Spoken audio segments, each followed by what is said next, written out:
Lipid की digestion और absorption को हम विजुअल डायग्राम के थ्रू पढ़ें तो ये इंटेस्टाइनल लूमेन है और इंटेस्टाइनल लूमेन के अंदर है ट्राइग्लिसराइड और cholesterol Easter.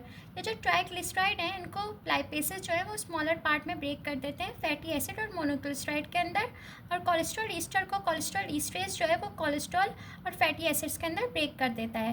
Then bile salts जो है वो इनको इमल्सिफाई कर देते हैं, मतलब इनका लार्जर सरफेस एरिया कर देते हैं। देन जो ये फैटी एसिड और मोनोग्लिसराइड और कोलेस्ट्रॉल जो है ये पैकेज हो जाता है मिक्स माइसेल में। मिक्स माइसेल जो है वो उनको इंटीरियोसाइट के एपिथेलियम तक लेकर आता है।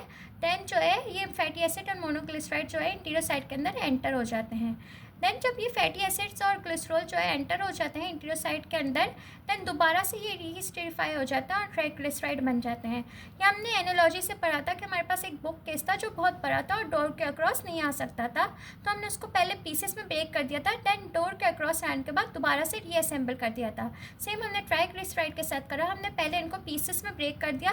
देन जब हम इनको इंटीरियोसाइट मेम्ब्रेन के थ्रू लिया है, देन दोबारा से हमने इनको रीएस्टिरिफाई कर दिया। सेम जो है कोलेस्ट्रॉल जो है वो स्पेशल ट्रांसपोर्टर के थ्रू आता है, NPC1L1 ट्रांसपोर्टर के थ्रू ये कोलेस्ट्रॉल जो है इंटीरियोसाइट के अंदर एंटर हो जाता है। इसका हमने एक इनहिबिटर भी देखा था, एजेटिमाइब।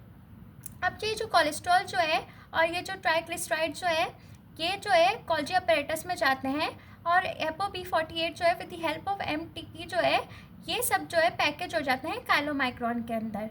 MTP जो है वो ऐड करता है ApoB48 को काइलोमाइक्रोन के ऊपर। इसको हम ApoB48 को एक सरफेस मार्कर या पैकेजिंग टेप के तरह समझ सकते हैं काइलोमाइक्रोन के ऊपर। ये जो ट्राइग्लिसराइड्स और कोलेस्ट्रॉल जो है ये सब पैकेज हो जाते हैं काइलोमाइक्रोन के अंदर।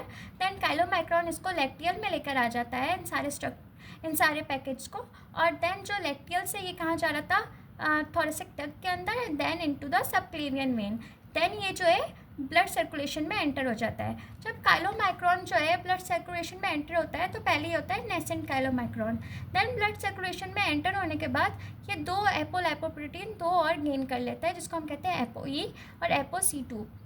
देन जब नेसेंट काइलोमाइक्रोन के ऊपर ApoE और ApoC2 बाइंड हो जाते हैं तो हम कहते हैं ये है मैच्योर काइलोमाइक्रोन। इसके ऊपर ये सारे सरफेस मार्कर होते हैं ApoE, ApoC2 एंड ApoB48, उसको हम कहेंगे मैच्योर काइलोमाइक्रोन। इस तरह से जो है ट्राइग्लिसराइड और कोलेस्ट्रॉल जो है वो इंटीरियोसाइट के अंदर एंड देन ब्लड के अंदर एब्जॉर्ब हो जाते हैं।